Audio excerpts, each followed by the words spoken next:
Respiration basically respire का मतलब है breathe in and breathe out, breathe in and breathe out, यानी कि हम अपने सांस को इनहेल करते हैं और जो हमारे अंदर जो वेस्ट प्रोडक्ट होती है जिसको हम कार्बन डाइऑक्साइड कहते हैं उसको हम एक्सहेल करते हैं।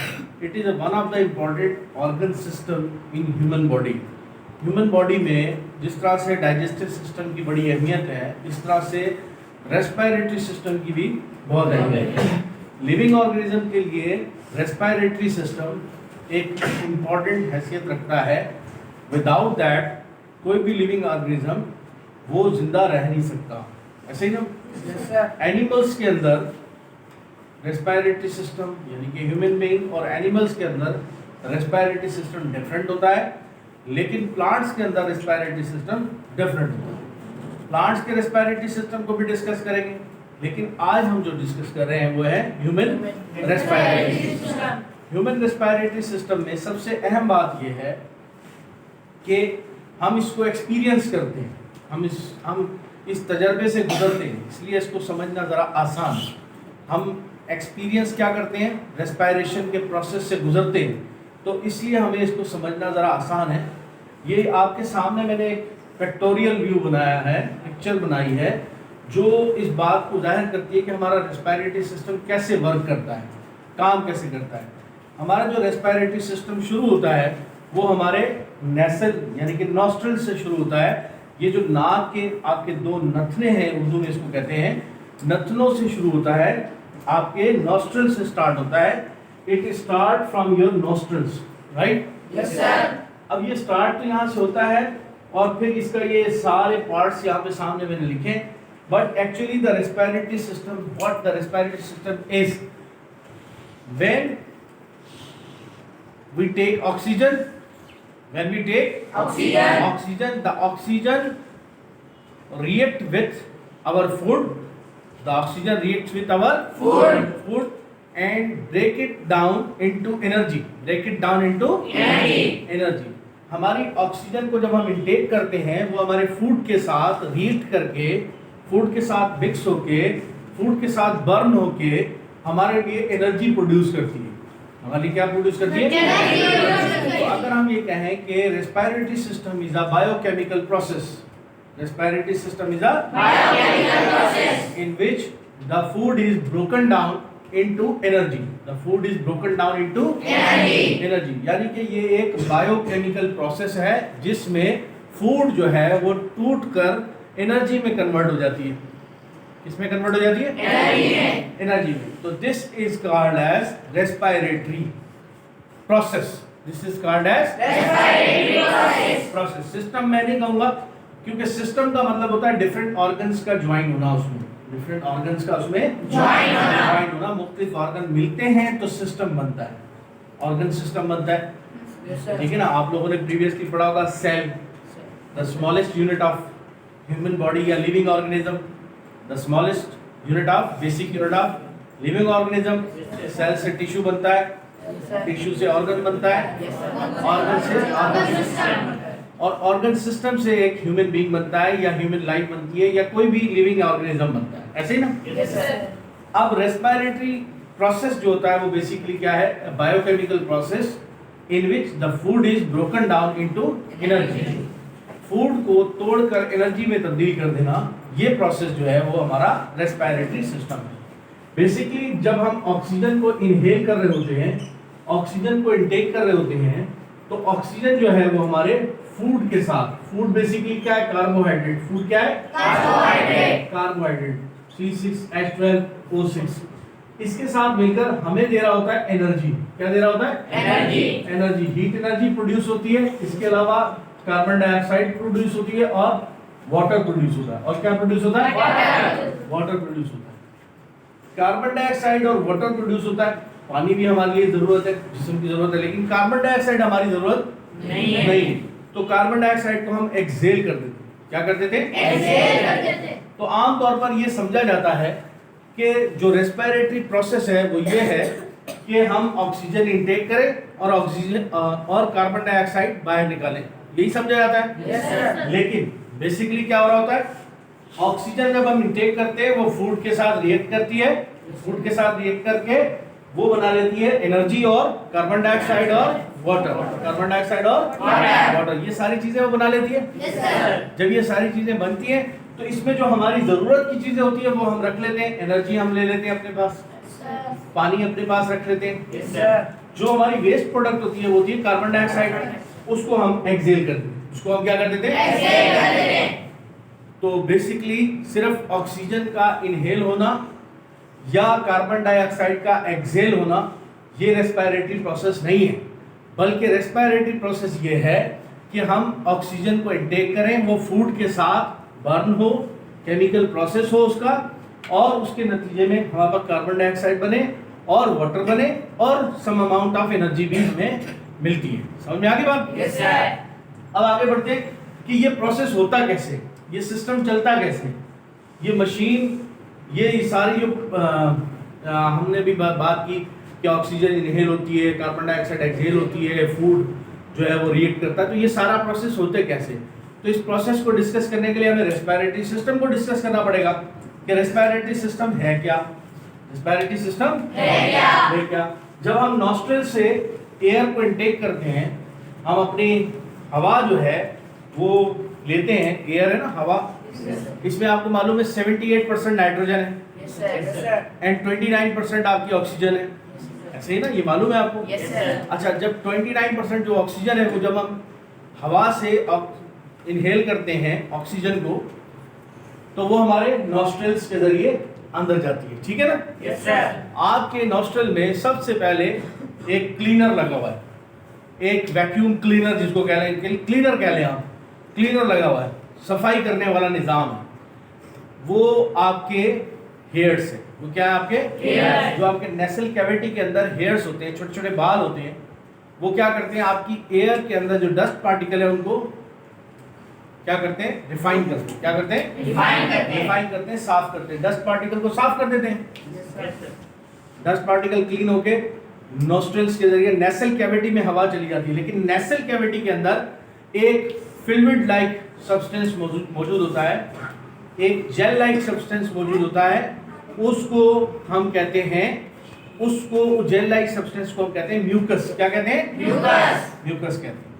अब वो जो आपके नेसल कैविटी के अंदर वो म्यूकस जो मौजूद होता है, जो आपकी नेसल कैविटी के अंदर म्यूकस मौजूद होता है, वो क्या करता है कि ऐसे पार्टिकल जो आपके हेयर साफ नहीं कर सके, जो आपके जो बाल हैं नाक के, वो आपके साफ नहीं कर सके एयर को, तो वो जो नेसल कैविटी के अंदर जो म्यूकस होता है वो उसको साफ कर देता है, साफ करके आपकी एयर को क्लीन कर देता है, ठीक है ना? अब वो क्लीन एयर आपके नेसल कैविटी से होती हुई आपकी, अच्छा बाज़ औक़ात आप सांस नाक से भी लेते हैं, लेकिन अगर नाक बंद हो जाए नज़ले जुकाम की वजह से, तो ओरल कैविटी, इसको बोलते हैं मुंह को, इसको बोलते हैं जो आपका माउथ है इसको बोलते हैं ओरल कैविटी। क्या कहते हैं? Oral cavity. तो सम टाइम आप ओरली भी जो है वो सांस ले रहे होते हैं, माउथ से भी सांस ले रहे होते हैं, मुंह से भी सांस ले रहे होते हैं, ऐसे ना? Yes sir. अच्छा, ये लेकिन ये सांस जाता दोनों कहाँ पे? फेरेंक्स के अंदर। कहाँ जाते हैं? फेरेंक्स के अंदर। आप चाहे नाक से सांस लें चाहे मुंह से सांस लें, ठीक है ना? Yes sir. जाएगा कहाँ पे? फेरेंक्स में। फेरेंक्स में। फेरेंक्स में आपको पता है यहाँ पे फूड पाइप भी आ रहा होता है, जो हमने प्रीवियस लेक्चर में पढ़ा था कि फूड पाइप और वेंट पाइप दोनों साथ साथ होते हैं। Yes sir. तो वहाँ पे फूड पाइप भी मौजूद है, वेंट पाइप भी मौजूद है। एपिग्लोटस जो है वो आपके सांस को खाने की नाली में नहीं जाने देता, हवा को खाने की नाली में नहीं जाने देता। वो कहाँ फिर आपको डायरेक्ट करता है? वो फेरेंक्स से आपके खाने को लेरिक्स में, हवा को लेरिक्स में भेज देता है। जो आपकी एयर है उसको कहाँ भेज देता है? लेरिक्स में। लेरिक्स। लेरिक्स के बाद ये एक trachea. Trachea is some sort of cartilage. हड्डियां होती हैं, ये ऐसी हड्डियां होती हैं जो नरम हड्डियां कहलाती हैं, जिनको हम कार्टिलेज कहते हैं। जिनको हम क्या कहते हैं? कार्टिलेज। कार्टिलेज यानी कि ये बेसिकली हड्डी तो होती है, लेकिन इतनी नरम और सॉफ्ट होती है कि अगर हम इसको प्रेस करें, दबाएं तो ये दब भी जाती है, ठीक है ना? तो ये जो ट्रैकिया में आ जाता है, ट्रैकिया टोटल इससे बना होता है, टोटल इन्हीं हड्डियों से बना होता है, ठीक है? yes, फिर ये ट्रैकिया जो है आगे जाकर दो लंग्स के अंदर इसकी ब्रांचेस चली जाती है, दोनों लंग्स के अंदर हमारे, क्योंकि दोनों लंग्स वर्क करते हैं, ठीक है ना? लेफ्ट और राइट, लेफ्ट और राइट। अगर आप इस अपनी तरफ से देखेंगे तो ये आपका लेफ्ट होगा और ये आपका राइट होगा। लेफ्ट लंग्स में चला जाता है और राइट लंग्स में चले जाता है। अब उसकी जो ब्रांचेस हैं उनको हम कहते हैं ब्रोंकाइज। क्या कहते हैं? ब्रोंकाइज कहते हैं, राइट? Yes sir. और फिर फर्दर वो ब्रांचेस में डिवाइड हो जाता है जिनको हम ब्रोंक्यूल्स कहते हैं। क्या कहते हैं? ब्रोंक्यूल्स। हर ब्रोंक्यूल के एंड पे, हर जो ब्रोंक्यूल ट्यूब है उसके एंड पे एक स्ट्रक्चर ऐसा बना होता है जिसके अंदर छोटे छोटे सुराख होते हैं। क्या होते हैं जिसमें? छोटे छोटे सुराख होते हैं हर ब्रोंक्यूल के एंड पॉइंट पे, अब ये जो एंड पॉइंट पे जो छोटे छोटे सुराख वाली चीज होती है इसको हम एल्वेओलाई कहते हैं। क्या कहते हैं? एल्वेओलाई कहते हैं, ऐसे ही ना? Yes sir. ये जब एयर इसमें आती है, बेसिकली यहाँ से सारी ट्रैवल करके यहाँ आनी है इसने एयर में, ठीक है ना? और ये हजारों की तादाद में, लाखों की तादाद में इसमें मौजूद है, हमारे लंग्स में मौजूद है, सही है ना? मैंने तो एक बनाया आपको सिर्फ शो करने के लिए, ये लाखों की तादाद में इसके अंदर मौजूद है, लेफ्ट में भी और राइट। अब ये क्या करते हैं? ये करते हैं कि ये जो आपकी एयर आई, फ्रेश एयर, जिसको हम ऑक्सीजन कहते हैं, जिसको हम क्या कहते हैं? ऑक्सीजन। इस फ्रेश एयर को लेकर जो ब्लड हार्ट से लंग्स में आता है, जिसको हम डीऑक्सीजनेटेड ब्लड कहते हैं, जो ब्लड हार्ट से लंग्स में आता है उसको हम डीऑक्सीजनेटेड ब्लड कहते हैं। Yes sir. उसके अंदर बेसिकली ऑक्सीजन की मिकदार कम होती है, कार्बन डाइऑक्साइड की मिकदार ज्यादा होती है, ऐसे ना? Yes sir. तो वो यहाँ पे क्या करते हैं? वो कार्बन डाइऑक्साइड अलग करते हैं। क्या करते हैं? कार्बन डाइऑक्साइड अलग करके उसके अंदर क्या ऐड कर देते? ऑक्सीजन। क्या ऐड कर देते? ऑक्सीजन। अब जो ब्लड डीऑक्सीजनेटेड होकर आया था हमारे पास लंग्स में, वो ऑक्सीजन के ऐड होने की वजह से क्या हो गया? ऑक्सीजनेटेड। क्या हो गया? Oxygenated blood. अब वो ऑक्सीजनेटेड जो ब्लड है, वो ऑक्सीजन उस ब्लड में जो फूड है उसके साथ रिएक्शन करता है, यस सर। एनर्जी प्रोड्यूस करता है, yes sir. Carbon dioxide produce करता है, यस सर। जब तक वो अपना सर्कल मुकम्मल करके आता है तो वो डीऑक्सीजनेटेड हो चुका होता है। पूरी बॉडी से जब घूम के आता है वो, तो वो डीऑक्सीजनेटेड हो चुका होता है। और फिर वापस वही प्रोसेस होता है, ऑक्सीजन ऐड होती है, कार्बन डाइऑक्साइड उसमें से निकल जाती है, ऑक्सीजन ऐड होती है, कार्बन डाइऑक्साइड निकल जाती है। अब आप सवाल ये बनता है, क्वेश्चन ये बनता है, वो कार्बन डाइऑक्साइड जाती कहाँ है? निकल जाएगी, फिर जाएगी कहाँ? वो वापस इन लंग्स के जरिए, वापस इस ट्रैकिया के जरिए, नॉस्ट्रल के जरिए बाहर आ जाती है, जिसको हम कार्बन डाइऑक्साइड कहते हैं, जिसको हम क्या कहते हैं? Carbon dioxide. समझ में आ रही बात? Yes sir. तो ये जो रेस्पिरेटरी प्रोसेस है आपका, ये इस तरीके से वर्क करता है। अब ये जो हमारे लंग्स हैं, जब हम सांस लेते हैं तो ये एक्सपेंड हो जाते हैं। क्या हो जाते हैं? एक्सपेंड हो जाते हैं। सांस लेते हैं, एक्सपेंड हो जाते हैं, yes, ठीक है? जब हम सांस छोड़ते हैं तो ये कॉन्ट्रैक्ट हो जाते हैं। अब इनकी जो एक्सपेंशन और कॉन्ट्रैक्शन की वजह से ही हम ब्रीथिंग कर पाते हैं। इनके एक्सपेंशन और कॉन्ट्रैक्शन की वजह से ही हम ब्रीथिंग कर पाते हैं। अगर लंग्स हमारे एक्सपेंड ना हो, अगर लंग्स हमारे एक्सपेंड ना हो तो हम कैसे सांस को अपनी नालियों में पहुंचा सकते हैं? ब्रोंकाइल्स में कैसे पहुंचा सकते हैं? ब्रोंकाइल में कैसे पहुंचा सकते हैं? तो वो एक्सपेंड होते हैं तो उनके अंदर एयर फिल होती है, राइट? जब वो कॉन्ट्रैक्ट होते हैं तो कार्बन डाइऑक्साइड बाहर आती है, राइट? Yes sir. अगर वो कॉन्ट्रैक्ट ना हो तो कार्बन डाइऑक्साइड बाहर नहीं आई, इट कॉज डेथ, डेथ, ये हमारी मौत का बायस बन जाएगा। तो expansion and contraction of the lungs is also very necessary. अब इसका स्ट्रक्चर ऐसा बना हुआ है लंग्स का कि स्पंजी टाइप है। किस टाइप है? Spongy type. स्पंजी एक फोम है, फोम को आप पकड़ के इस तरह दबाते, दोबारा वापस अपनी असली जगह पे आ जाता है। Yes sir. तो आपके जो लंग्स हैं वो भी इसी तरह से फोम की तरह से बने हुए हैं, स्पंजी जिसको बोलते हैं हम, स्पंज टाइप के बने हुए हैं। आप वो कॉन्ट्रैक्ट होते हैं फिर वापस अपनी जगह पे आ जाते हैं, कॉन्ट्रैक्ट होते हैं फिर वापस एक्सपेंड होते हैं, एक्सपेंड होते हैं, कॉन्ट्रैक्ट होते हैं, राइट? Yes sir. तो ये कॉन्ट्रैक्शन और एक्सपेंशन की वजह से ब्रीथिंग होती है। क्या होती है? ब्रीथिंग होती है। ब्रीथिंग का प्रोसेस होता है कॉन्ट्रैक्शन और एक्सपेंशन की वजह से, कॉन्ट्रैक्शन और एक्सपेंशन की वजह से। समझ में आ गई बात? Yes sir.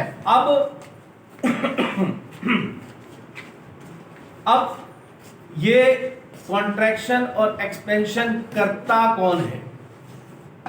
मतलब कौन ऐसा जिम्मेदार इसमें रिस्पॉन्सिबल ऑर्गन है जो इस कॉन्ट्रैक्शन और एक्सपेंशन की जिम्मेदारी लेता है। अब हमारे लंग्स जो है वो एक्सपेंड हो गए, ठीक है ना। Yes, sir. अब वो दोबारा कॉन्ट्रैक्ट होने के लिए यहाँ पर एक डायाफ्राम होता है, एक वेरी स्मॉल बिल्कुल थिन लेयर ऑफ स्किन होती है, थिन लेयर ऑफ टिश्यूज होती है, थिन लेयर ऑफ टिश्यूज होती है, जो कि क्या काम करती है, जब आप सांस लेते हैं तो वो ऊपर की तरफ हो जाती है, ठीक है। Yes, sir. जब आप सांस छोड़ते हैं तो वो नीचे की तरफ हो जाती है। या ऐसा है, ये उल्टा है। जब हम सांस लेते हैं तो वो नीचे की तरफ हो जाती है, और जब हम सांस छोड़ते हैं तो वो ऊपर की तरफ हो जाती है। अच्छा, वो ऊपर की तरफ खुद होती है, वो हम सांस छोड़ते तो नहीं, वो क्या करती है, धक्का लगाती है उसको, आपके लंग्स को, चलो भाई बाहर निकालो सारा जो मटेरियल आपने सांस में आ गया ना, कार्बन डाइऑक्साइड भर गया अभी, तो वो नीचे से धक्का लगा दिया जोर से, डायफ्राम नीचे जोर से ऐसे धक्का लगा, तो फिर ऊपर की तरफ हो जाता है। जब हम सांस ले फिर हम क्या करते हैं, फिर हम बोलते हैं अच्छा ये ऊपर हो गया डायफ्राम, फिर हम उसको सांस छोड़ते हैं नीचे हो जाता है, ठीक है ना। Yes, sir. अगर ये डायफ्राम आपका ब्रेक हो जाए तो आप ऐसे सांस लेंगे, बस खत्म, दोबारा सांस वापस ऊपर आएगा ही नहीं, क्योंकि डायफ्राम ने उसको धक्का देना ही नहीं, क्योंकि डायफ्राम मौजूद नहीं है। अगर डायफ्राम मौजूद है तो फिर वो उसको धक्का लगाएगा ऊपर वापस, ऐसे ना। Yes, sir. और अगर आपने सांस बाहर निकाला, ठीक है, और डायफ्राम ब्रेक हो गया तो सारा सांस ही बाहर आ गया, बाकी क्या बचा, कुछ भी नहीं। वापस कैसे जाएगा, वापस वो नीचे होगा तो जाएगा ना। तो डायाफ्राम की बड़ी इंपॉर्टेंस है, डायाफ्राम की बड़ी इम्पोर्टेंट है।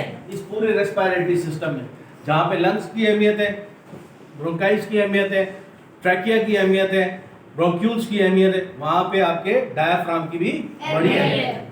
तो respiratory system is basically the biochemical process which break down the food into energy and energy कह सकते हैं हम इसको, अगर हम सिंपल कहते हैं break down the food into energy, break down the food into energy में तब्दील कर देता है। समझ में आ गई बात? Yes, sir.